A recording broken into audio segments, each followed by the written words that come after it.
very warm welcome to all the panel members here and the moderator. And here we begin. एक बार जोरदार तालियां बजा देते हैं. Let us begin.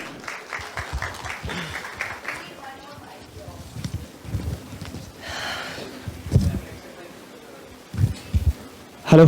Right. Good evening, guys.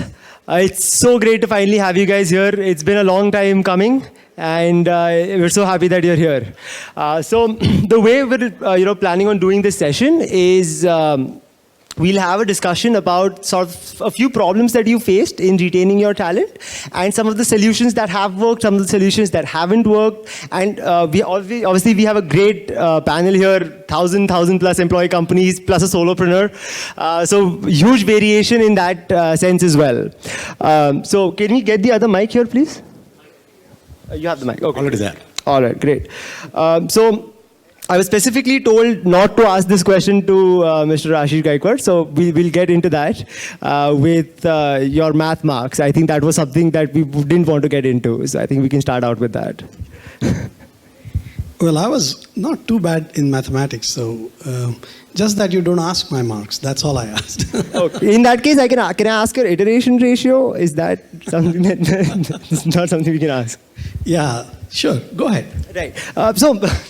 Obviously, let's start out with a bit of an introduction, just to get everybody on board, get in the flow of, what's your journey been like up until this point? Maybe we could go around the panel doing that. Sure. As you know, my name is Ashish Gaikwad. I'm an engineer by education. I studied in Rajasthan, but grew up in Nagpur, which is the central part of India. And after my engineering, I dabbled with a little bit of software. It used to be a company called CMC, which is now a part of TCS. And a lot of you must have probably not used the railway reservation system, but at that time, getting a ticket for a railway journey was a task. You had to spend a long time in a queue and then go to the station. And therefore, my first project in my life that a large number of people worked on was to create a software that can allow people to book a ticket from any location in India for any other location to any other location, right? And today, millions of people use that. So that was my 2 years of software exposure. But that was in Delhi, and I did not like Delhi heat. You must have read in the newspapers that it's more than 45 degrees in Gurgaon yesterday.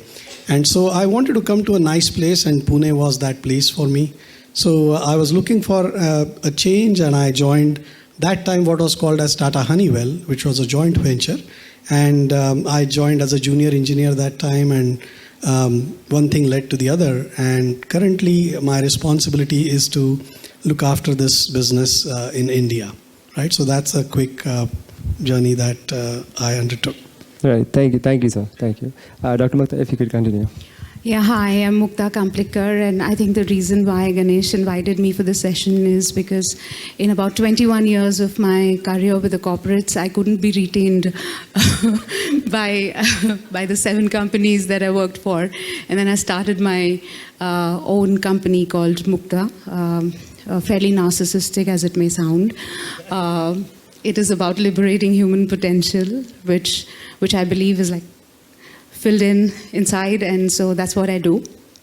So about 25 years now, 5 years of working on my own company and working with multiple clients across India and Turkey, and about 21 years with about 7 companies, Tata's being my longest stint, Tata Management Training Center, and then Tata Fiat, and then Tata Auto Components, and then I moved to Cummins and Bajaj Auto, and then RPG, where I met Ganesh.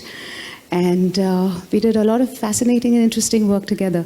So, so here I would love to really talk about retaining different resources, people who are really different, and not a part of your regular people that you hire. So that's why I also accepted this. Yeah. Thank you. Mukta, you are not added. She is fine artist. She recently had her painting exhibition for us there. Isn't it? You must thank me for adding this. You must have forgotten that. Okay, this is Santosh Bhave. Born at Rajasthan, brought up at Uttar Pradesh, educated in Maharashtra, being forged at Bharat Forge Limited, Pune for last 21 years. By education, I am human process development engineer. You said you are engineer by qualification and profession. I am engineer by profession because my job is to develop humans in company for is there. I did my master's in psychology, master's in law. Then I did my doctoral study from Pune University.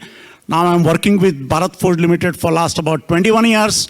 For last about 47 years, I'm connected with this profession from last about 7 to 8 industries.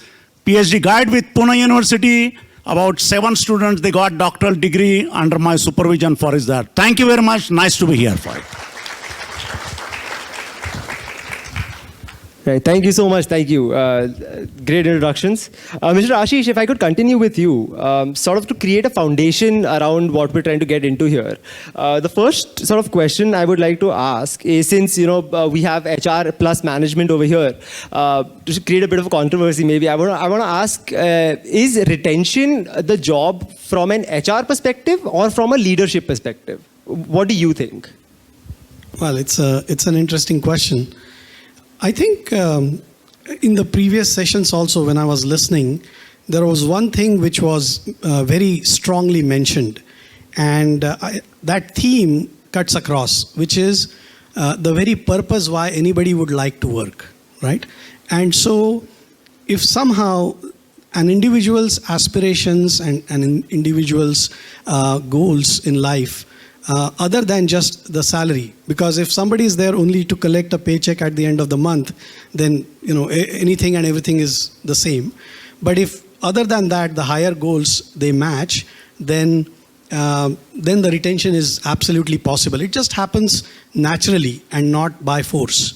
And so to create that type of a match, it is not a one person or a one department job that you need to prescribe. It has to be the cultural aspect and the aspirations of that particular corporation or a company. And to get that, it takes a full village. It's not just one particular department or function. So I think you cannot just say this or that. It is everybody. Very, very insightful. Dr. Santosh, do you want to add something to that?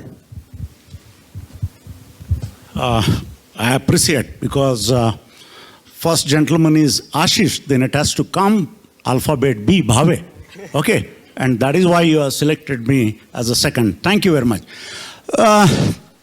Title retention is the one which always gives tension.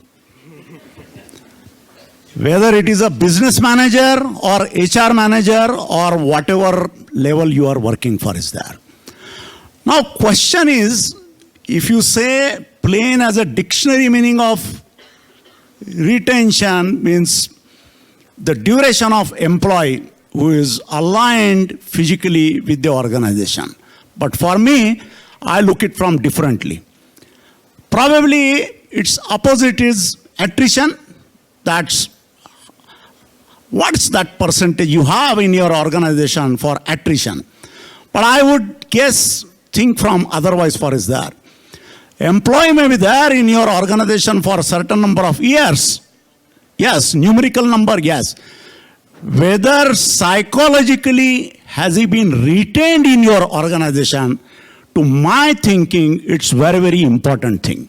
And probably that's the reason, because when I read in a paper recently, IT industries like Infosys or so many others to name, they have attrition level not less than about 20-25% for is there. At one point of time, we had also touched that numerical number. What's that magic which has taken place? Now our attrition level is just about 2.6 per annum. It means that is what the retention level what we have. And then when in process of journey, I'll tell you that how we have taken the steps of universalize all aspects of ensuring that when you join organization, probably you will think only for superannuation for us there. That's what is my submission. Thank you, sir. Thank you. That's a great insight. And maybe we can move this along to the next question, because then sure. that, Thank you, please. that sort of brings you to the next question. Recent studies have shown that, and I'm sure since the morning we've had sort of similar discussions where employers are stealing employees from one company to the next, right? And just because they're paying higher packages, they're able to steal that. But is that sustainable now? And for how long will that be sustainable? And how can you then stop to retain your employees if you're not being able to, match that level of packages, in your opinion, sir? Thank you. Well, yeah, if money is the motivator, then whoever pays more, for a 10% people will jump, right? But look at it this way. We are Honeywell, I'll speak for myself, right? Because the fact that the company has been able to retain me for last 30 years, ever since I joined as a junior engineer, means they are doing something. And I'm not an exception. There are many people, many colleagues in Honeywell who have been in the organization for a very long period of time. I guess money is definitely one of the variables in the equation. It is not that alongside that variable, there has to be a lot of other stuff that we do. For example, like I said, Honeywell is a technology company. And every mission to the moon, Honeywell has been involved. Every space journey that has taken up so far in the history of mankind, Honeywell's components have been there on every spaceship. We are right now working on the new generation aircrafts that will use solar energy or any other form of renewable energy, which may not be a product available in the next 5 years or even 10 years. Maybe the company will make revenues 15 years down the line. But these are some of the projects that we are working on. We are working on the quantum computing. We are working on the entire set of sustainability technologies, where you will make fuel from either the sunlight or the wind that is blowing, and then store it into the batteries, which are not harming the overall planet. Things like that. So if the new generation is really inspired by things which are technology oriented, because we are a technology company at the end of the day, and even if they are not engineers, but they contribute towards this larger goal of the company, even if they are accountants, even if they are in the HR department, even if they are doing work that is for purchasing certain new materials, all of that goes into these missions that I just now described, and that probably alongside paying at the market comparable rates is the secret sauce that we have to keep using to retain people. That's how we look at it from our organization's perspective. Right. You mentioned a great point where you said it's not just about the money, it's about sort of person's potential in order to stay there for that company. And I think that's where Dr. Mukta's sort of vision really comes into play. So if I could ask you sort of to elaborate on what Sir has just mentioned, if you could help us out with that. So in my experience, while I was with the Tatas, we used development as a very important tool for retention. And also at RPG, there were these templates that we used where so there was a question in the earlier panel where there was a comparison between, what should I be developing in our people? So we created some of these templates and used them for retention and actually having important conversations with employees, and particularly high potentials, because those are the people that we are kind of mostly worried about, saying, I don't want them to leave. So what are those kinds of conversations? Otherwise, towards the end, when the person's put in his resignation, HR kind of jumps in or is asked to jump in and kind of have that conversation saying, you're the most important person, you're God's gift to mankind. And that's the only time when that conversation actually happens. So we created this whole 5 kinds of conversations, of course, including feedback, including conversations about their potential, about their interests, and kind of conversations that fuel their passions. I think in RPG, I was the only employee who was invited to Mr. Goenka's art camp because he knew that there's this person who paints, and these important conversations otherwise don't happen. Their managers don't even know what the person is capable of. And I think it's very important to have these conversations and beyond work with people, and particularly people who you really, really want in the organization. That's a very interesting perspective, because I think since today morning, this sort of point has come up a lot, where how do you retain an employee where if you can't afford them, right? But the fact that you guys talk about liberating the potential of the employee, not just keep paying till you're either dry out or they have the market on their side, this makes a lot more sense. So thank you for your opinion. And Dr. Santosh, if I could move this along to you. Today morning, when Dr. Natarajan gave his keynote speech, we had somebody from the audience, asked about notice periods, right? So 90-day notice periods and 30-day notice periods. And Dr. Natarajan said, very beautifully, he spoke about how the US does 7 to 15 days of notice periods, right? So at Bharat Forge, what is the sort of, ideology that is going on now, and what is the sort of future plans that you have? I have attended a number of training program of Mukta. I was a student. So if I give correct answer, I was trained better. If I give best answer, then I have understood training program better. Okay. Thank you very much. Well, specifically, if you are asking about Bharat Forge, we are, for certain level, we are not too much sacrosanct as far as number of days notice is concerned, because we personally believe that if someone is thinking of leaving the job, it's only action was he's taking there, but his reaction is starting maybe 30 days back, 60 days back, or 90 days back. Another important thing is that someone who works with him shoulder to shoulder, mentor, coach, they need to get that alarm from his approaches, behavior. Whether physically that employee may be present here, but mentally, has he been engaged and aligned with the purpose of organization for which he is here? Okay. And we look at notice period from really a practical perspective for us there. For critical position, yes, as I told you, our attrition rate is absolutely within bounds for us there. From mid-management to above level, it is just negligible. From lower level, probably post-pandemic, we have started experiencing little bit, because there are a number of openings which are coming out in a market for us there.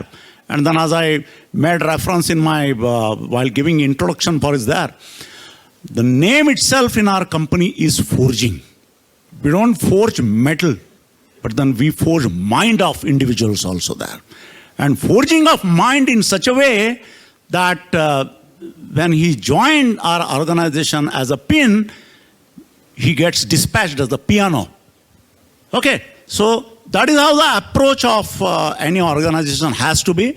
Our approach, I am as a partner with the journey of Bharat Forge for last about 21 years. And then right from beginning, we have been experiencing the same type of approach. Rather, it is improvising every now and then. So it's from organization to say how sacrosanct you should be for notice period for us there. I personally believe when somebody is giving notice, we should relieve him immediately.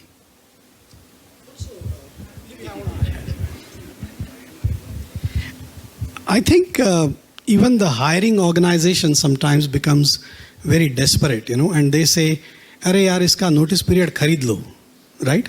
And it's pretty derogatory sometimes. I'm interviewing for one of the senior positions right now as we speak for my organization. This is a senior legal position that I need to fill up. And just day before yesterday, I was interviewing a person, and that person told me that she will be not able to join before 4 months if she is selected because she is involved in a M&A deal, mergers and acquisitions deal, and she gave me the reasons for that. And actually, my respect for that person increased, because that means that person, although would like to make a change in the career, but is very sensitive to the fact that she is a senior person handling a very important job, and therefore she is not able to meet the 2 months of notice period, but would need 4 months, right? So I think sometimes these are the things that we can check, especially when you are recruiting important senior level people, and the ethics and integrity is one of the key things that can be tested through this. Great, yeah. I would truly substantiate your view for is there. You know, if somebody is in your organization, if he's supposed to give 90 days notice and a week comes and request you, please relieve me in 9 days time. I mean, you can understand the level of his attachment with the organization, and then what rightly you said, someone to whom you have issued letter at senior position, he and she is coming, that no, I have some assignment in my hand, unless and until I complete that, I won't be in a position for that. So, case to case, you need to take a proper, appropriate, loud, application-based judgment for this there. There is nothing fixed law for this. Right. And like you just mentioned, right, case to case. And if you don't mind, I can continue with you. You know, like you said, retention depends upon the kind of employee you're trying to retain, right? And in that case, obviously, there's your 0 to 3 year employees, your 3 to 5 years employees, and your 5 to 10 year employees. So do you have sort of different ways of retaining these particular employees, or is it sort of one size fits all? I mean, we can't put all employees in similar basket for is there. There has to be approach for is there. You know, somebody who is joining organization right from fresh from college, you can't treat him as if somebody is working in your organization for 7 years and 10 years for is there.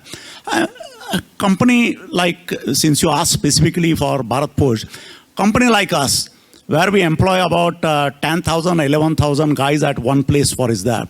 Forging environment, you know, when you go inside the plant, temperature is 100 degree, 200 degree. Young boy with white shirt, if he's coming in a plant, probably evening when he'll come, his parents or girlfriend may not recognize him there.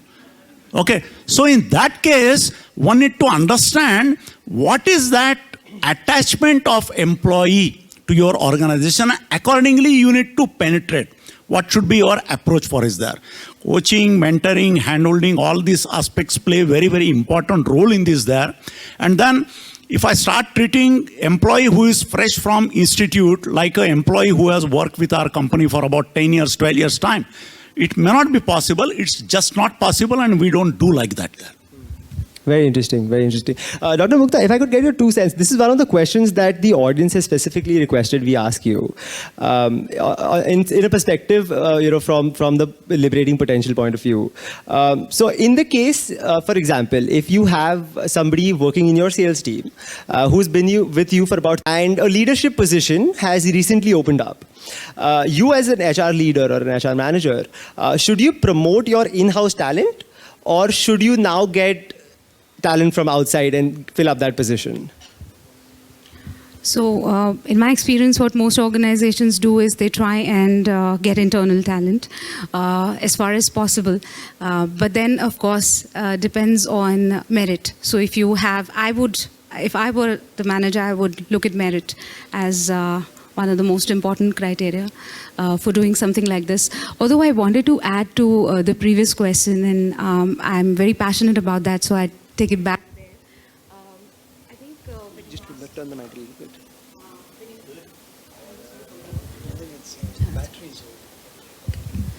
So when you were when you asked Mr. Bhave about are there different ways to retain different kinds of employees, I think I want to talk about employees who are creative, employees who think out of the box.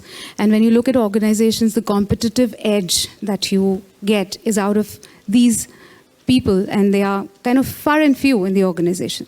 And you really need a different approach towards retaining them. They are a bit edgy. They may want flexi timings. They may want somebody to have a conversation with, coach, mentor, talk to somebody who's had years of experience that they don't have. So how do you provide for that? And I think it's very important for organizations to look at this set of people They are kind of, some of them are, we use a tool called as the MBTI, and a lot of times we have employees who have a feeling orientation. We have employees who are very intuitive. They think of things that seem unrealistic at any point of time, and their managers snub them, and then they can't kind of express their creativity in the organization. So I think it's important. So when a creative person leaves your organization, it's very important for the HR to step in, and for the line manager and the CEO, even the CEO if required, to step in and retain this kind of talent. So I think. Very, very interesting opinion. So, Mr. Ashish, I think we've put off this question all day because every time that this question sort of came up, we said, okay, we'll handle that in the retain session. So, obviously, multinational corporation.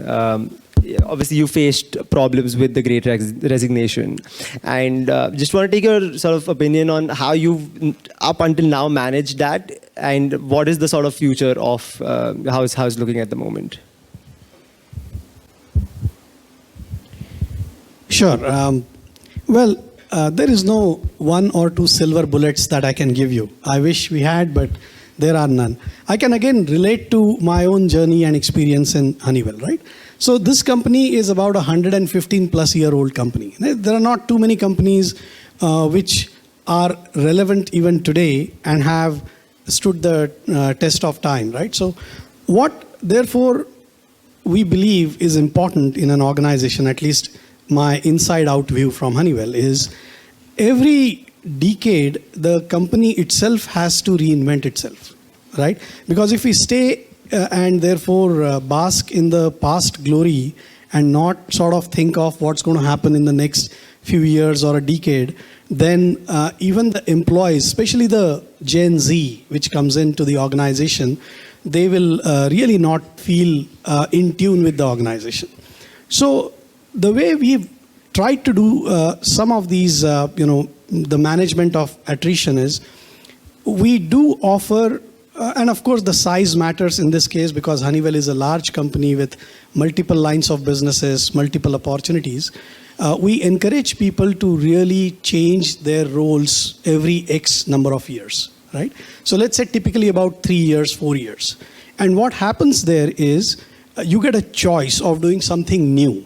So there is this, for those who want to learn, and there was a big learning session in the previous discussion, those are really looking forward to that change and learn something new skills, new business, new portfolio, new customers, whatever. Also, this offers people an opportunity to change. You get a feeling of changing the job, like what people do when they hop the job. They actually change all these things. They change their manager, they change their colleagues, they change their portfolio or customers. But if you can do it within the same company, so you get all the perks of changing a job, but without changing the company itself, that's what probably could be one of the good secret sauce of doing this. But you have to also do it in a very strongly grounded meritocracy. That means it's got to be based on merit. There should not be a sort of a godfather for somebody saying, okay, Abhi, I'll do this for this guy, etc. Right? You got to be very, very honest and provide that equality, that equal opportunity for everybody. Doesn't matter gender, doesn't matter background, etc. It's easy to say, difficult to do many a times. But if that's what we keep doing year after year, I think this issue can be tackled easily. And I think to a great, my colleagues in the company, in HR, are able to achieve that kind of a balance. Audience, I think that answer deserves a bit of a round of applause. Thank you so much. And Dr. Santosh, I'm guessing you second his opinion. If you want to shed some light on the same question, if you may. First of all, I wish to compliment you, Ashish, very nicely and very aptly. You advocated the point for us there. And you yourself is an example. You joined as junior engineer or engineer, rose to the position of managing director for us there. I personally feel, responding clearly to your question for us there, majority of the time, one must try developing the talent within Okay, the classic example I can give you. Tomorrow, Mr. Manoj Naravane, he is retiring from Indian Army. Have you ever seen any headhunter or institute itself, Army, Navy, giving any advertisement, need Chief of Army Staff, Chief of Naval Staff? No. Reason is they are always risen from from bottom to top. And they understand the institute, culture, technology, do's and don'ts very nicely. They are nurtured from that fashion. And it's applicable even to institutes like corporates where I work, and most of people from this August gathering, they must be attached and understanding this. My personal belief is focus should be more for driving talent within, but for specific position. If you are diversifying your business and you are sure that you are not likely to get talent from within, well, I mean, you have to go. Suppose from forging, we are diversifying from railway business. It's completely new. I mean, we have to have somebody from outside for us there. And it is applicable to all industries per se, what I feel. Thank you. Thank you. Thank you, sir. Thank you so much. So I want to add to what Mr. Bhave said, and I think I have a slightly different view on this because when we keep on, and I've seen it with a couple of multinational organizations, they do work a lot on building talent from within, but it sometimes also kind of risks us being an incestuous organization. And the kind of diversity that sometimes the lateral talent brings is important to the organization. So I think from a diversity standpoint, some mixing is a good idea.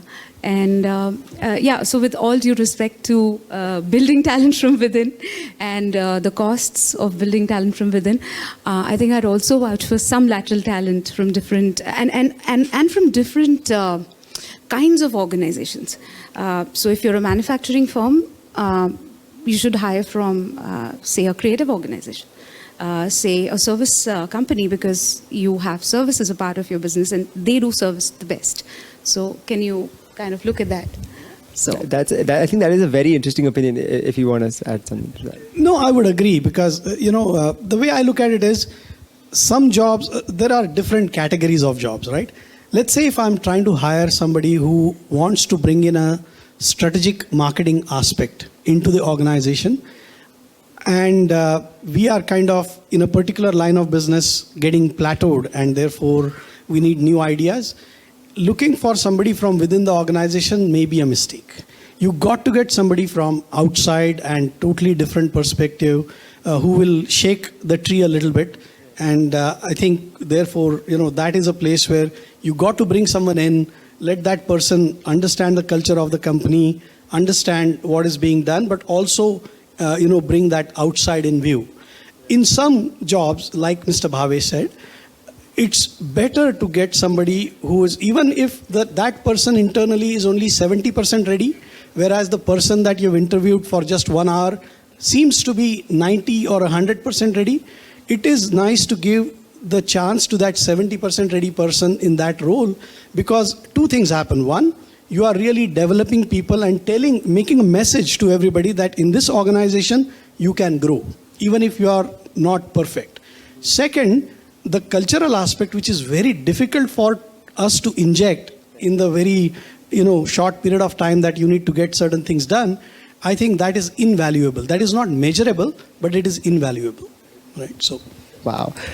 I think also supporting the new organ that you get from outside Right. is very important, because again, there'd be a retention problem. If you get a high potential employee from outside for a specific thing, the body doesn't accept it. Right. So what is it that you're really doing to make sure that? Right. So I think at this point, I think the entire panel is on the same page. But I just want to see if the audience is as well. So in that case, what we'll do is we'll quickly open the session up to audience questions. We won't do too many questions. We'll do a maximum of 2 to 3 questions. So if we could have somebody take the mic and give it to the audience, whoever's interested. Yeah.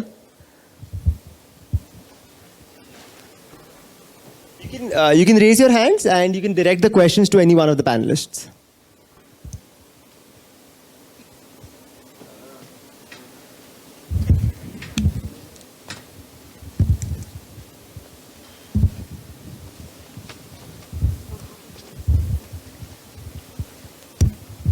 Yeah, hi. My question to Dr. Mukta. So, Dr. Mukta, you said that special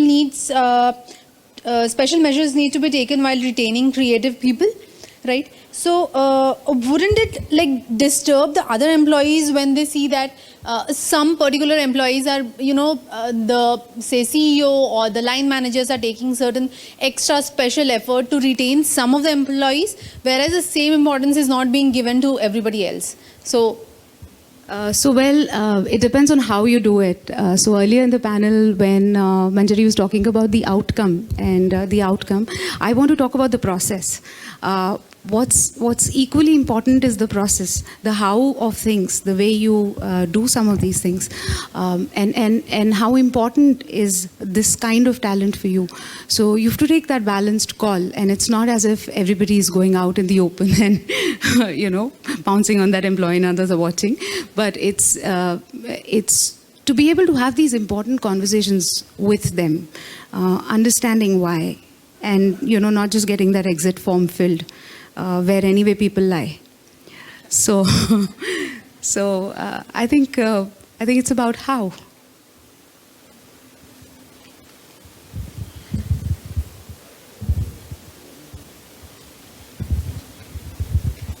My question on flexibility.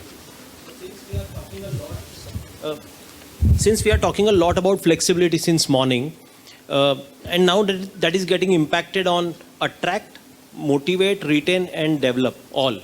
So from that perspective, since we have a business, HR, and also Mukta on the panel, what's your view on that? How we should really approach? Because this is something, facing a lot of issues here in terms of attracting, because people are not ready to move from one place to other. And this is primarily happening post-pandemic. So what's the view here? So how we should see future shaping up from now? Well, so I think he's, by the way, Mahesh Joshi, he's my CHRO. He's just, he gets a chance to now put me on the spotlight. So but thank you for that question, I think, Mahesh. This is a very relevant question. And jokes apart, Mahesh is working on a global program for entire Honeywell.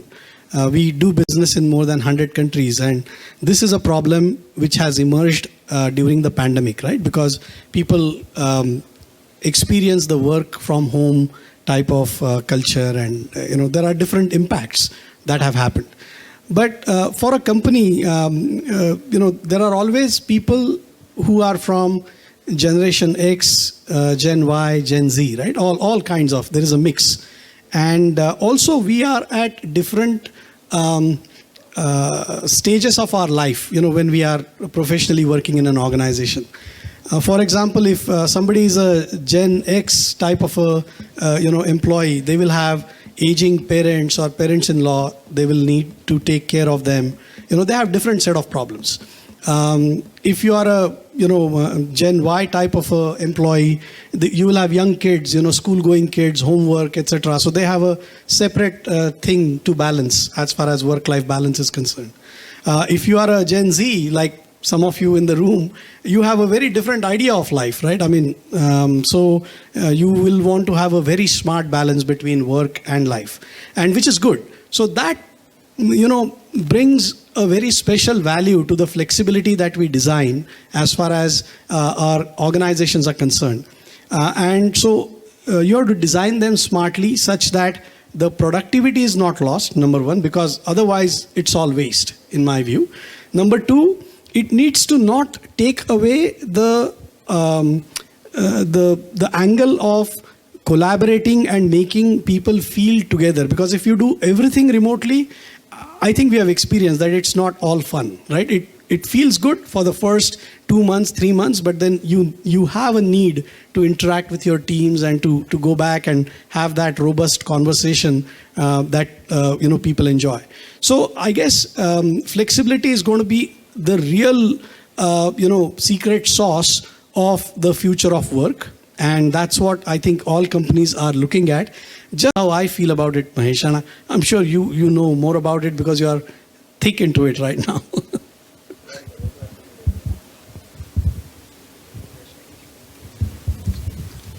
I understand we have a lot of questions from the audience, but we have another keynote session that is lined up. In that case, if you guys could give a very big round of applause to the retain session. Thank you guys so much for having us. Mr. Siddhij, if I could have you on stage for a minute, yes?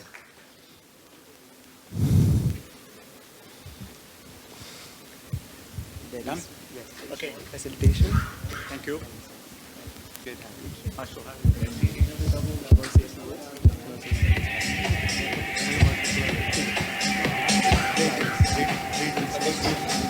No, just 1 second.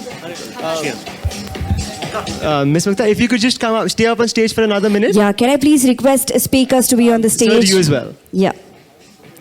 Thank you so much. That was a wonderful, very intellectual. Thank you, thank you. Very much enlightening and too much insightful. Thank you so much. I would request. Can we have a huge round of applause for all the speakers here, all the panelists here.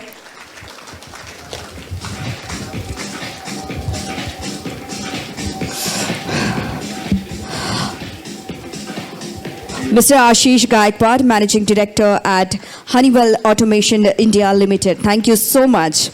We are really, truly blessed to have you here, sir.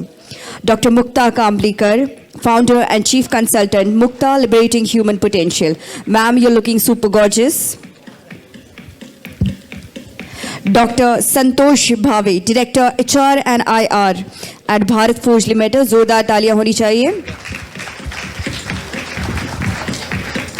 Thank you so much, everyone. Thank you so much for being here. We are really honored and blessed to have you all.